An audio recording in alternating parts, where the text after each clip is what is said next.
Welcome to another episode of Drinking After Dark, a podcast where we discuss random topics while having a few drinks. I'm your host, Darius, and as always, drink responsibly. And y'all make sure y'all follow Drinking After Dark podcast on Facebook, Instagram, and TikTok. And don't forget to hit that thumbs up and subscribe to Drinking After Dark podcast YouTube channel. Uh, for this episode, man, I'm drinking on some guidance whiskey. Um, I love it, man. It's smooth. Uh, I just love it, man. If you haven't tried it, y'all go ahead and if it's available where you at, man, go ahead get you a purchase. Um, again, I I enjoy it. So got my guidance whiskey here. I know it's been a minute and everything like that since I seen you guys. I know a lot has happened since the last time. Um, we did an episode. First off, I want to say um a late happy Father's Day to all the fathers out there. Um, Also, congratulations to the New York Knicks for winning the NBA Finals. First time in 53 years they have won the NBA Finals. I know Spurs fans are upset that that their team um didn't close it out. They actually, let's just be honest. Um, Spurs could have been the champions, but with the big leagues, they let the big leagues go. I don't know exactly what the mindset is once they got the big lead. It seems like they don't know how to maintain it. And the Knicks came back, veteran team.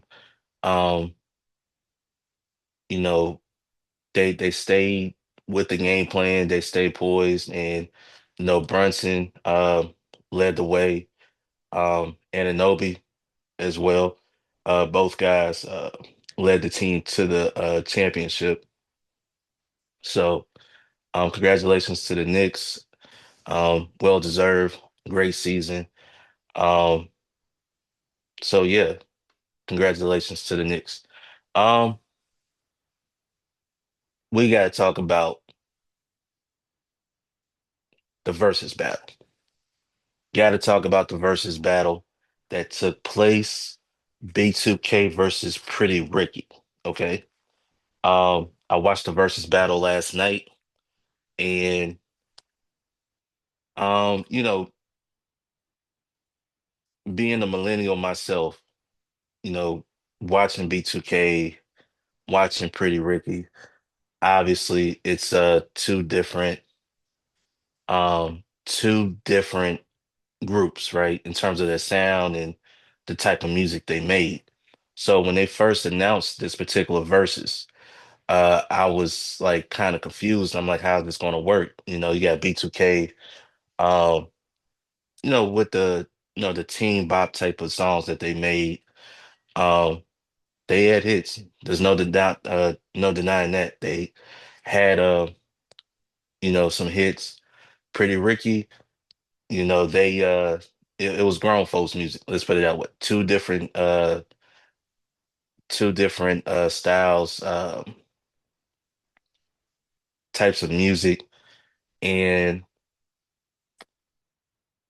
first off, I just want to say I enjoyed the verses personally. Um, Me and my wife, we was watching it and everything, but from and I was keeping up on Facebook, my friends, family that was commenting on the versus battle, and I would have to agree that Pretty Ricky pretty much just took this verses. All right. Now, this is the reason why I say this. Yes, B2K does have hits. So does Pretty Ricky. Ain't no doubt about it. But how can I say this? And this is just me personally. I know more, and I listen to both groups. But when you're talking about the album cuts, right?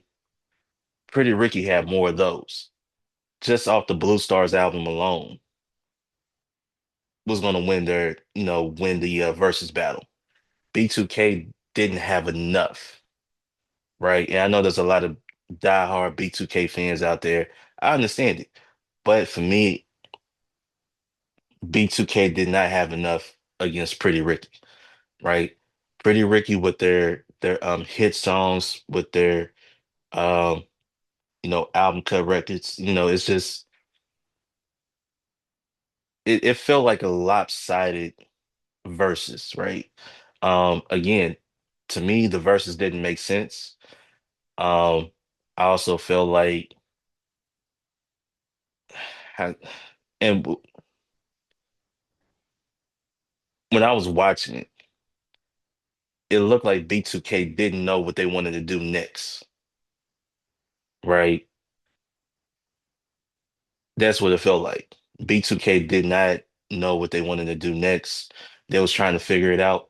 And not only that, but you look at Pretty Ricky, what they did last night, they were really entertaining the fans.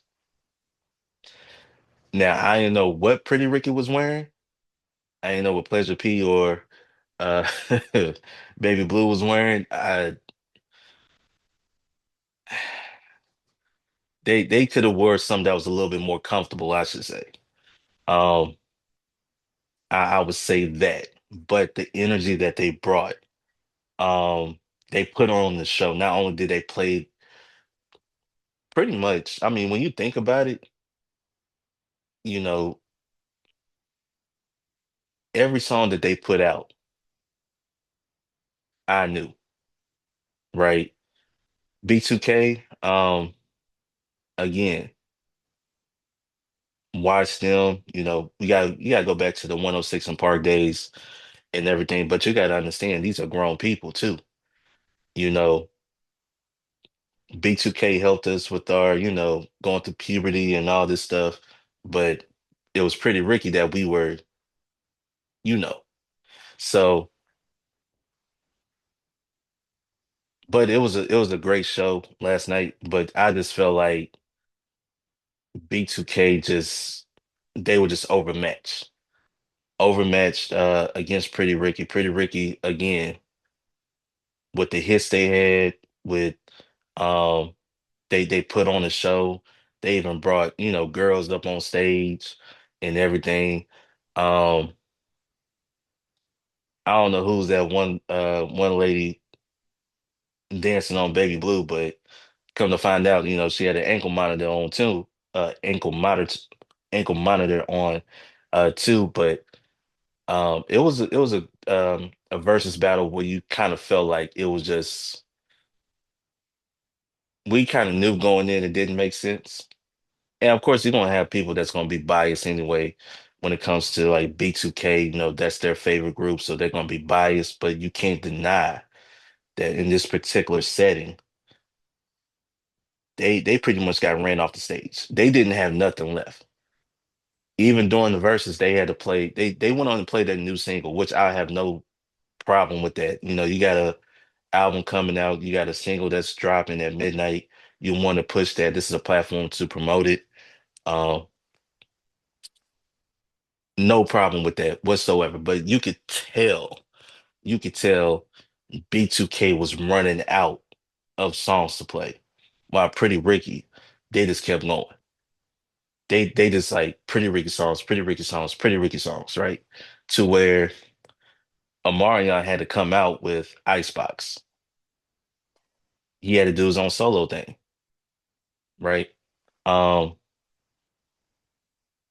Pleasure P had, he has a couple of hits, solo hits, but he didn't have to do that. I mean, he kind of he did it towards the end of it, start playing his solo stuff.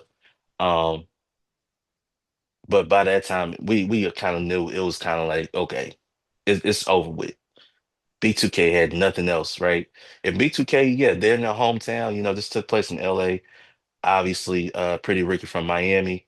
Trick Daddy brought them out. Avion Crockett brought out B2K. Um, First off, I like the setting. You know, I like the setting that they had. They did it with Tank and Tyrese with the last verses. Um, and I do kind of I really do like this setting that they have set up for verses moving forward. But you could tell that when Pretty Ricky was talking their trash, they were backing it up. Um, when it came to B2K, yes, a couple of hits there, but I mean, what what's the biggest B2K record? Was it Bump Bump Bump? Okay, you have that record, right? To me, and this is just me personally, okay? I know y'all probably gonna disagree with what I'm about to say. Even with that record, uh-huh. Um, was it Gots to Be, Gotta Be? What else did they do? Crap. Now I can't even remember. Either way it goes, those records to me doesn't stand up to a Pretty Ricky record, right? And you could tell even watching it from the crowd's reaction, just even from that. Like again, to me, album for album, Pretty Ricky's album, Blue Stars, that album alone would trump anything B2K was doing, right?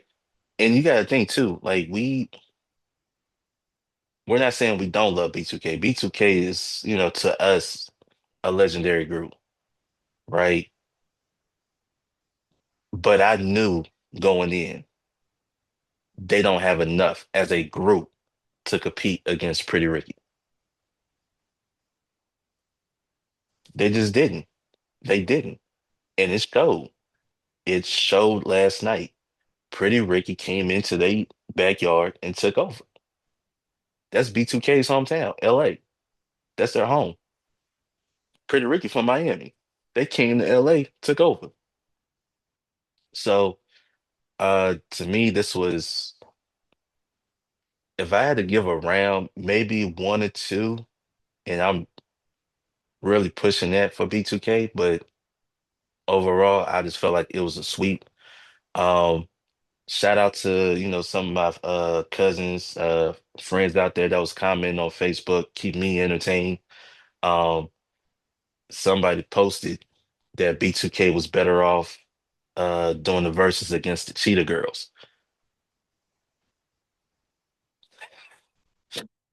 I couldn't help it. I couldn't help but laugh, but it was funny, right? Because you could tell they looked over, they didn't know what to do. They did not know what to do whatsoever. So, but overall, man, I think it brought back a lot of memories. Again, if you a millennial like me, we remember the days of 106 and Park, we remember the days of LimeWire, remember the days of MySpace. It brought all that feeling back. For me, I mean, let's just be honest, there was not a single person who didn't have LimeWire. I don't think there was not too many people out there who didn't burn CDs, right? Uh, so it was a great time. But let's just be honest. I mean, every song Pretty Ricky played, people knew it. Every song that B2K played, not everybody knew. I think that was the difference. Unless you're a diehard um, B2K fan, and even if you're not so much of a diehard Pretty Ricky fan, that whole again going by off his social media, people were saying just that album alone was going to just trump anything B2K wanted to do. Um, and of course, Pleasure P, he was going at Omarion, about basically singing a cappella, sing your records a cappella. We know Omarion is more of an entertainer than he is a singer. We know Pleasure P is a better singer. He knows that. He knows that. So to really challenge Omarion in that aspect, it's kind of unfair because we know Omarion's not really, again, a singer, but he is an entertainer. So uh,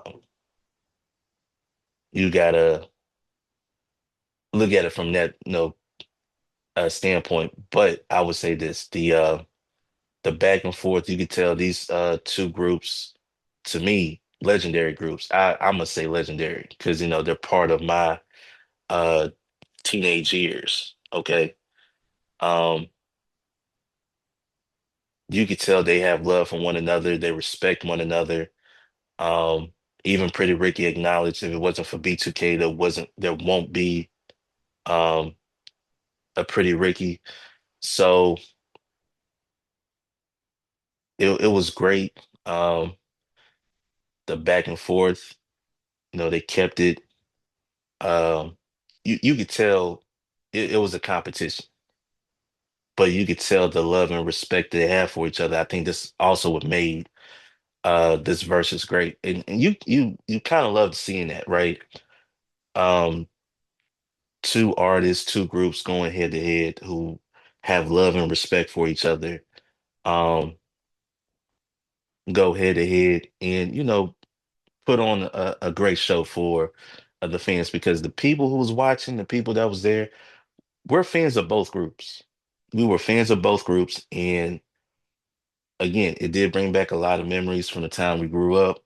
Watching 106 in Park, watching the videos. Again, going to LimeWire. If you had LimeWire on your computer back home, um, you would try to download, the singles, the songs, or whatever, trying to make you a mix CD. Who didn't do it? Um, and that was that. That was that. So now, do I feel like Omarion probably should have brought out some of his solo stuff? Absolutely. Because um, at that particular point, B2K just didn't have enough as a group to compete with Pretty Ricky as a group. So maybe Omarion, he started to do it, and you can see Pretty Ricky calling him out on it. It's like, that's not B2K. That's you. And we've seen in, a lot of verses where um as long as somebody did a record, whether it's, a feature or whatever, their own stuff, they will play it as part of the verses. But um yeah, I feel like Omarion probably should have played some of his solo stuff, but even then, I don't think it would have been enough to overcome what Pretty Ricky has done. But it was a great battle last night. Again, I thought hands down, no doubt, Pretty Ricky won the verses. If you want to keep score or whatnot, uh,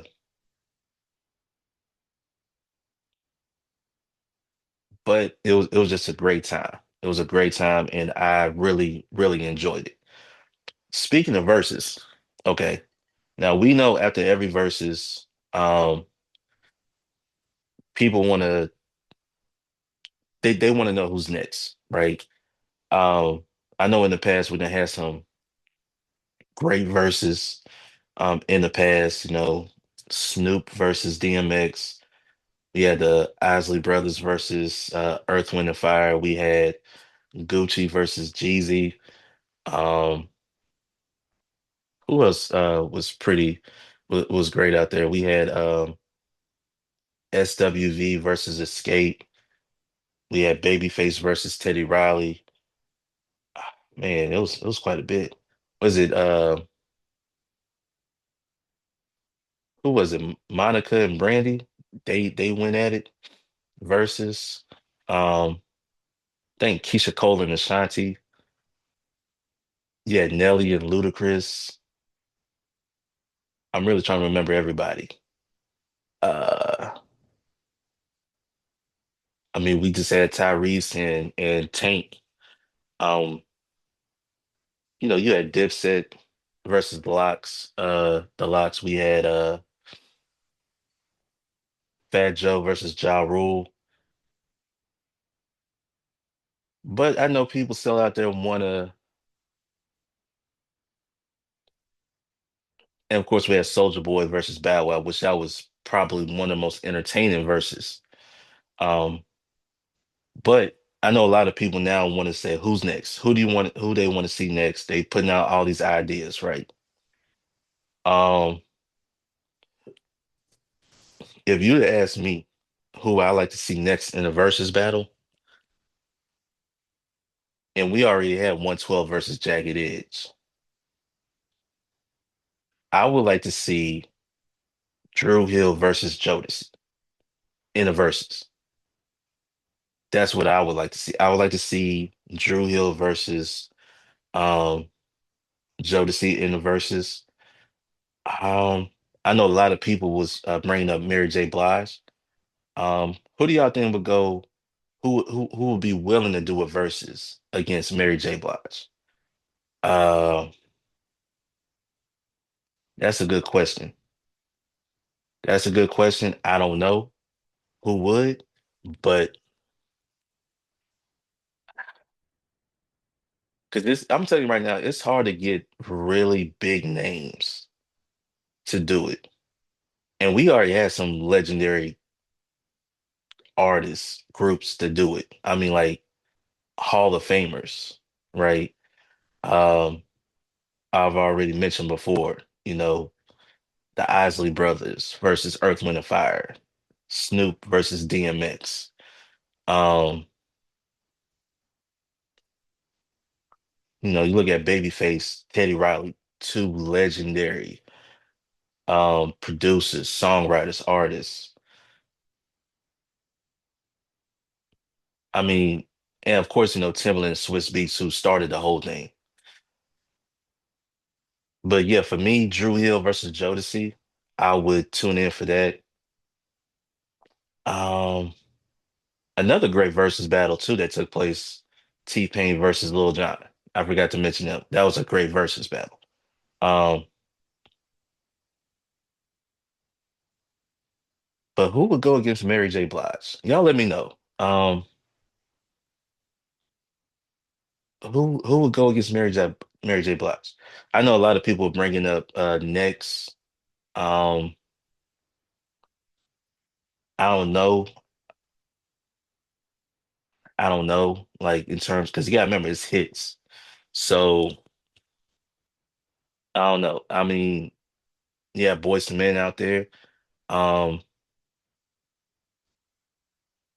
like some artists is just like, okay, who would be a great matchup for him? Like you take Busta Rhymes. People were talking about Busta Rhymes versus Missy Elliott, which I wouldn't mind seeing. Like I think that would be a great matchup for the two. I mean, I'm gonna throw out some names out there because I know for a fact that they probably won't do it. Um, but what about a Janet Jackson? Would she do it? A Mariah Carey? Would she do it? Um, Honestly, I'm gonna be honest with you, and this just me. I wouldn't mind seeing Jay-Z versus Nas, personally speaking. I mean, I know they had their, I mean, if you like me, you remember, the I guess you could say beef battle, however you want to call it. They had their thing going on early 2000s, which believe Nas won that one. But what about LL Cool J? What about uh who else I put names out there? Yeah, I know there's some names out there that people are st mentioning, but I don't know how that's going to work. Um,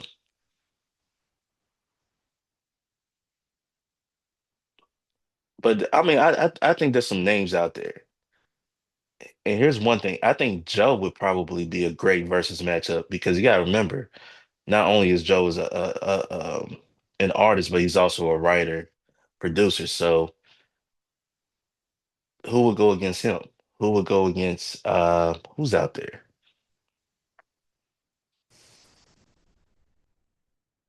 I mean, we had Music Soul Child versus Anthony Hamilton, I think. I think that was the Versus battle, which was a really good Versus. Jill Scott versus Erica Badu, that was really good. I'm trying to think of people who wasn't on the platform before. Um, I mean, honestly, even though I think Bobby Brown was on Versus before, New Edition. I mean, who could challenge New Edition? So you got to have, something that, makes sense, that make a great versus battle to where it's like, man, it's kind of hard to pick. But, just names out there. So y'all put, let me know who y'all like to see in the versus battle. To me, my vote would be Drew Hill versus Jodeci. That is my vote. Um, but y'all let me know. Maybe I overlook somebody, an artist, a group, maybe a writer, producer. Um, just put that in the comments, man. And y'all please let me know who y'all like to see in the versus battle. All right. All right, y'all. Thanks for tuning in with me tonight. Uh, this was this was fun. Um, it's again, a lot of things going on. Coming to you guys with episodes and everything like that. But um if oh yeah, by the way, too, um, y'all see me drinking this guidance whiskey and everything like that. Um, if y'all do me a favor, man, can y'all, tag him, man, let him know, man, I'm drinking the guidance whiskey, man. I really love the whiskey as a whole. And if there's anything else y'all think I should try, please, um, let me know what I should try, man. I'll go out if I have it. If we have it here in my city, I would get it. If not, I'll just probably have to wait, for us to get it so I could try it out for you guys. But yeah, make sure you tell your friends and family about Drinking After Dark podcast, man. Make sure you subscribe to the channel. And also too, make sure you follow on Facebook, Instagram, and TikTok. You can listen to the podcast. Um, I mean, you can watch it on YouTube. You can listen on Spotify, iHeartRadio, Apple Podcasts, wherever you listen to podcasts. Um, please support, man. Let's get these numbers up, man. Let's get these supporters up. Once again, thanks for all the support, man. Continue to show me love and um, just all of that. Hope you guys are gonna have a great weekend. Please stay safe. Until next time, I'm Darius from Drinking After Dark Podcast, and we out. Peace.